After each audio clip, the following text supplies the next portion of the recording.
Bienvenidos al tutorial. Definir reglas generales.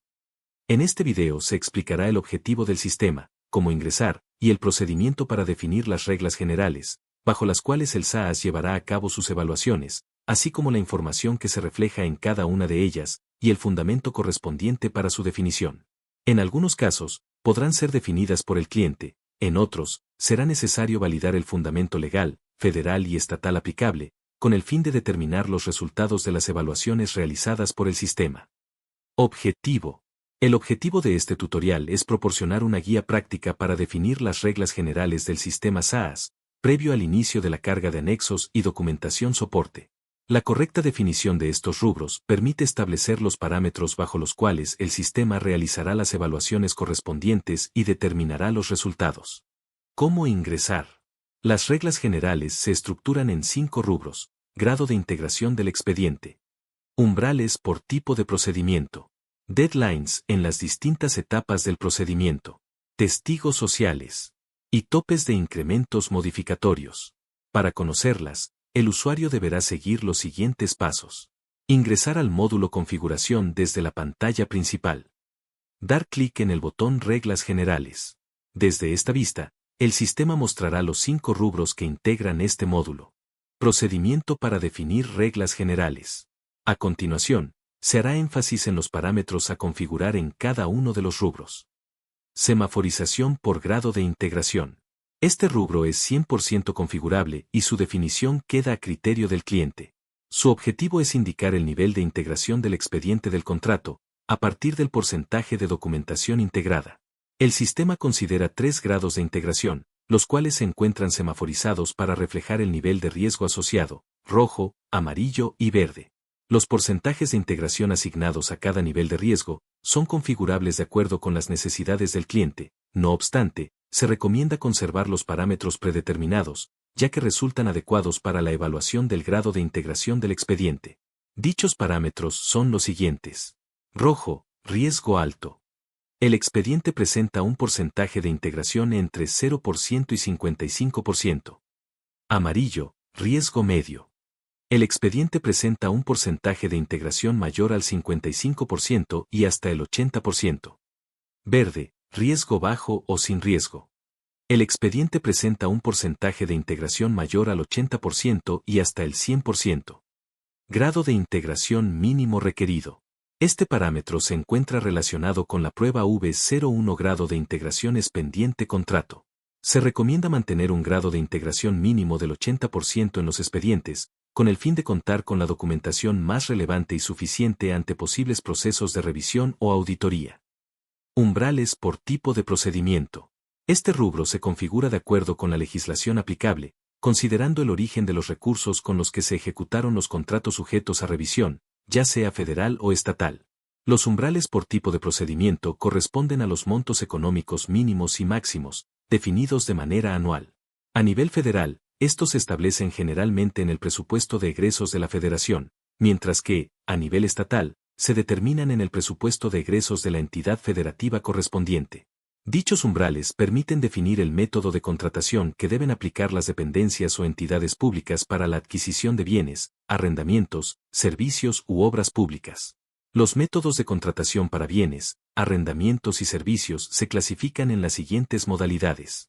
Compra directa, sin cotizaciones. Adjudicación directa, con 3 cotizaciones. Invitación a cuando menos 3 personas. Y licitación. La aplicación de cada modalidad dependerá de los umbrales establecidos en la normativa vigente, ya sea de carácter federal o estatal, según corresponda.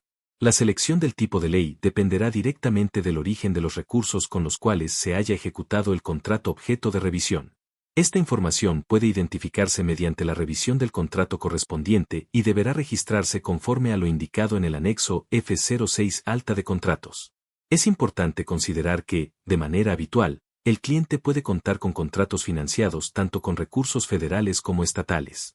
Por tal motivo, será necesario capturar y configurar ambas secciones dentro del sistema, a fin de asegurar una correcta evaluación conforme a la normativa aplicable en cada caso. Ejemplo de llenado de ley estatal. Estado de Sinaloa Cuenta Pública 2025. La fuente en este caso sería la Ley de Ingresos y Presupuesto de Egresos del Estado de Sinaloa para 2025. Ejemplos de recursos estatales. Participaciones federales. Ramo 33. FONE, FAM, FICE, FASP, FASA, FAETA. Y recursos propios. Ejemplo de llenado de ley federal. Fuente. Anexo 9 del Presupuesto de Egresos de la Federación 2025. En este caso, para seleccionar los montos máximos y mínimos, es necesario conocer el presupuesto del recurso federal autorizado para adquisiciones, arrendamientos y servicios. En este caso de ejemplo, vamos a suponer que el presupuesto asignado es de 20 millones de pesos, por lo que se encontrará en el rango de 15,000-30,000, ya que el anexo está en miles de pesos. Es importante mencionar que debido a que en la ley federal no existe la modalidad de compra directa, para efectos del llenado del sistema, para que no quede vacío el campo y además es un campo de llenado obligatorio, se colocó un peso. Algunos ejemplos de programas de recursos federales son convenios específicos. Ramo 23. FOTRADIS. FONDEN. Deadlines entre etapas de los procedimientos, invitación a 3 y licitaciones.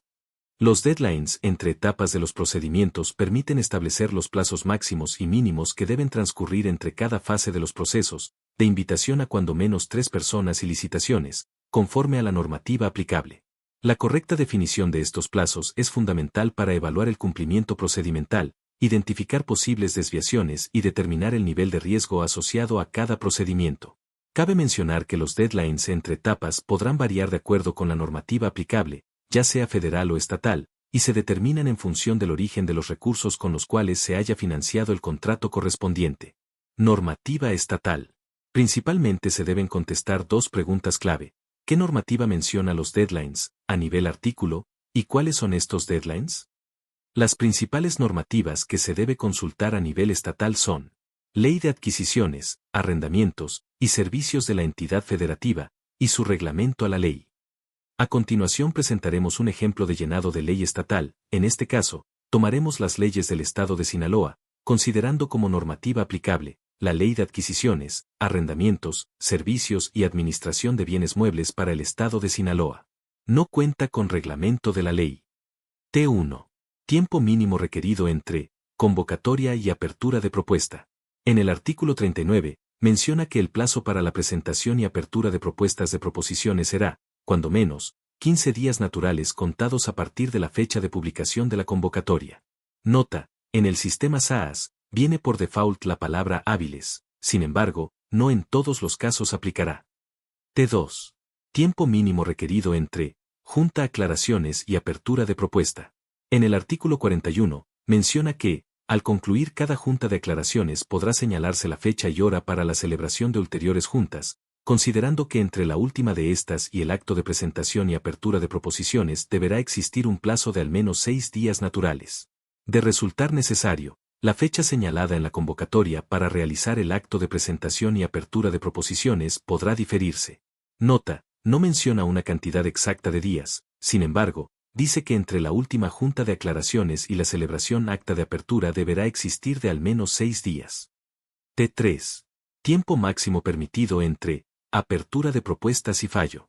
En el artículo 43, tercer párrafo, menciona que se levantará acta que servirá de constancia de la celebración del acto de presentación y apertura de las proposiciones, en la que se harán constar el importe de cada una de ellas. Se señalará lugar, fecha y hora en que se dará a conocer el fallo de la licitación, fecha que deberá quedar comprendida dentro de los 20 días naturales siguientes a la establecida para este acto y podrá diferirse, siempre que el nuevo plazo fijado no exceda, de 20 días naturales contados a partir del plazo establecido originalmente para el fallo. Normativa federal. Las principales normativas que se debe consultar a nivel federal son Ley de Adquisiciones, Arrendamientos y Servicios del Sector Público, y su reglamento a la ley. A continuación se muestra un ejemplo de llenado en base a la ley federal. T1. Tiempo mínimo requerido entre convocatoria y apertura de propuesta. En el artículo 42 de la LASP, menciona que, en licitaciones nacionales, el plazo para la presentación y apertura de proposiciones será, cuando menos, de 15 días naturales contados a partir de la fecha de publicación de la convocatoria. Además, que cuando no puedan observarse los plazos indicados en este artículo porque existan razones justificadas debidamente acreditadas en el expediente por el área solicitante de los bienes o servicios, La persona titular del área responsable de la contratación podrá reducir los plazos a no menos de 10 días naturales, contados a partir de la fecha de publicación de la convocatoria, siempre que ello no tenga por objeto limitar el número de participantes. T2.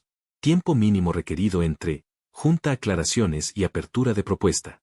En el artículo 44 de la LASP, menciona que, al concluir cada junta de aclaraciones podrá señalarse la fecha y hora para la celebración de ulteriores juntas, considerando que entre la última de estas y el acto de presentación y apertura de proposiciones deberá existir un plazo de al menos 6 días naturales.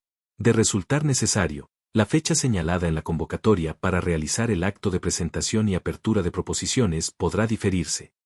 T3. Tiempo máximo permitido entre apertura de propuestas y fallo. En el artículo 46 de la LASP segundo párrafo, menciona que se levantará un acta, que servirá de constancia de la celebración del acto de presentación y apertura de las proposiciones, en la que se harán constar el importe de cada una de ellas. Se señalará lugar, fecha y hora en que se dará a conocer el fallo de la licitación, fecha que deberá quedar comprendida dentro de los 20 días naturales siguientes a la establecida para este acto y podrá diferirse, siempre que el nuevo plazo fijado no exceda de 20 días naturales contados a partir del plazo establecido originalmente. Testigos sociales. El presente apartado tiene como objetivo definir los criterios relacionados con la participación de testigos sociales en los procedimientos de contratación. La intervención de los testigos sociales constituye un mecanismo de transparencia, control y rendición de cuentas, particularmente en aquellos procedimientos en los que la normativa aplicable establece su participación como obligatoria o facultativa. Normativa estatal. Principalmente se deben contestar dos preguntas clave. ¿Qué normativa menciona a los testigos sociales, a nivel artículo, y cuál es el monto mínimo de los contratos en los que se requiere testigos sociales? Las principales normativas que se debe consultar a nivel estatal son Ley de Adquisiciones, Arrendamientos y Servicios de la entidad federativa, y su reglamento a la ley. Como ejemplo de llenado de ley estatal tomaremos al Estado de Sinaloa, para el cual consultaremos la Ley de Adquisiciones, Arrendamientos, Servicios y Administración de Bienes Muebles para el Estado de Sinaloa, y no se cuenta con reglamento de la ley. Artículo 35. En las licitaciones públicas, cuyo monto rebase el equivalente a 5 millones de veces el valor diario de la unidad de medida y actualización, y en aquellos casos que determine la Contraloría atendiendo al impacto que la contratación tenga en los programas sustantivos de la dependencia o entidad de que se trate, podrán participar como testigos sociales. Ejemplo: cálculo con valor diario UMA para 2025, 113.14 por 5 millones es igual a 565.700.000 pesos. Normativa federal. Se deben contestar dos preguntas clave. ¿Qué normativa menciona a los testigos sociales, a nivel artículo? ¿Y cuál es el monto mínimo de los contratos en los que se requiere testigos sociales? Las principales normativas que se debe consultar a nivel federal son Ley de Adquisiciones, Arrendamientos y Servicios del Sector Público, y su reglamento a la ley. Como ejemplo de llenado de ley federal tomando en cuenta la LAS vigente en 2025, podemos encontrar en el artículo 38. En las licitaciones públicas cuyo monto rebase el equivalente a 5 millones de UMAS, en el diálogo competitivo y en aquellos casos que determine la Secretaría, atendiendo al impacto que la contratación tenga en los programas, derivados del Plan Nacional de Desarrollo, de las dependencias y entidades, participarán testigos sociales. Según lo indicado en ley, al cálculo con valor diario UMA de 113.14 por 5 millones es igual a 565.700.000 pesos. Topes, incrementos modificatorios. Este apartado tiene como finalidad establecer los topes máximos permitidos, para los incrementos derivados de convenios modificatorios, en relación con el monto originalmente contratado, conforme a lo dispuesto en la normativa aplicable. La definición de estos límites permite evaluar que las modificaciones contractuales se mantengan dentro de márgenes razonables y legalmente permitidos, evitando que los convenios modificatorios representen incrementos desproporcionados respecto al contrato original, lo cual podría evidenciar deficiencias en la planeación financiera y operativa del procedimiento de contratación. Normativa estatal. Principalmente se deben contestar dos preguntas clave. ¿Qué normativa menciona los topes a incrementos de convenios modificatorios, a nivel artículo, y cuál es el porcentaje máximo permitido? Las principales normativas que se debe consultar a nivel estatal son Ley de Adquisiciones, Arrendamientos y Servicios de la entidad federativa, y su reglamento a la ley.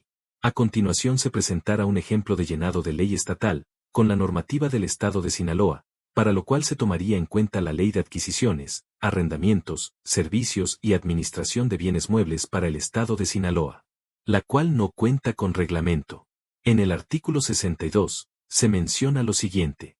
La Secretaría y entidades podrán, dentro de su presupuesto aprobado y disponible, bajo su responsabilidad y por razones fundadas y explícitas, acordar el incremento del monto del contrato o de la cantidad de bienes, arrendamientos o servicios solicitados mediante modificaciones a sus contratos vigentes, siempre que las modificaciones no rebasen, en conjunto, el 30% del monto o cantidad de los conceptos o volúmenes establecidos originalmente en los mismos y el precio de los bienes, arrendamientos o servicios sea igual al pactado originalmente. Tratándose de contratos en los que se incluyan dos o más partidas, el porcentaje al que hace referencia el párrafo anterior, se aplicará para cada una de ellas. Normativa federal. Recordemos las dos preguntas clave. ¿Qué normativa menciona los topes a incrementos de convenios modificatorios, a nivel artículo, y cuál es el porcentaje máximo permitido? Las principales normativas que se debe consultar a nivel federal son Ley de Adquisiciones, Arrendamientos y Servicios del Sector Público, y su reglamento a la ley. El ejemplo de llenado de ley federal se realiza con Ley de Adquisiciones, Arrendamientos, Servicios del Sector Público, y reglamento a la ley para el ejercicio 2025, que dice en el artículo 74. Las dependencias y entidades podrán, dentro de su presupuesto aprobado y disponible, bajo su responsabilidad y por razones fundadas y explícitas, acordar el incremento del monto del contrato o de la cantidad de bienes, arrendamientos o servicios solicitados mediante modificaciones a sus contratos vigentes, siempre que las modificaciones no rebasen, en conjunto, el 20% del monto o cantidad de los conceptos o volúmenes establecidos originalmente en los mismos y el precio de los bienes, arrendamientos o servicios sea igual al pactado originalmente. Tratándose de contratos en los que se incluyan dos o más partidas, el porcentaje al que hace referencia el párrafo anterior, se aplicará para cada una de ellas. Una vez definidos los parámetros de cada regla, debemos hacer clic en el botón Guardar. En la parte superior aparecerá un mensaje de confirmación de éxito.